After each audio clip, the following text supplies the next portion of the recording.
With season 1 of Creature Commandos now over, the first DCEU project is now finished, so let's talk about it. After doing reviews on each episode, let's talk about season 1 as a whole. As with this series, it's about a secret team of incarcerated monsters. It's the last resort for a mission deemed too dangerous for humans. So in other words, this is pretty much the Suicide Squad, but with monsters, and Rick Flagg's dad. And with how this series started off, it started off great, as a lot of these characters were unknown. But as the episodes went on, we got to learn more about these characters. From Rick Flag Sr., Dr. Phosphorus, Weasel, the Bride, G.I. Robot, Nina, and even Frankenstein. Which, spoiler alert, Frankenstein wasn't even part of the team.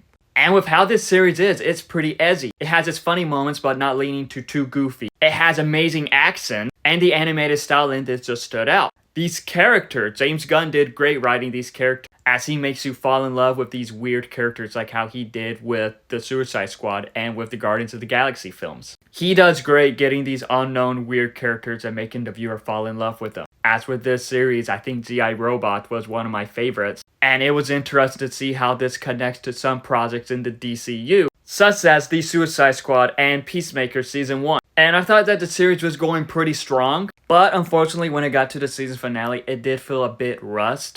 But that does not change the fact that this is a good season, that this is a good series. As with this series, it has a lot of fun moments. And it has its heartbreaking moments seeing the backstory to a lot of these characters. Seeing what these characters go through. You just care for them. Like G.I. Robot, he's innocent. Weasel is just a weird looking animal that is innocent. Nina, completely innocent. Okay, maybe not Dr. Phosphorus. But with how this first season is, it was a lot of fun. And I can't wait to see what they do with the DCU moving forward. As the new Superman movie is next. But we're also getting a season 2 for this, and we're also getting a Blue Beetle animated series. And with what this sets up for season 2, it looks like it's going to be pretty interesting, as in the end it teases a new team. An even bigger team, with one of the best characters from the DCEU returning for this.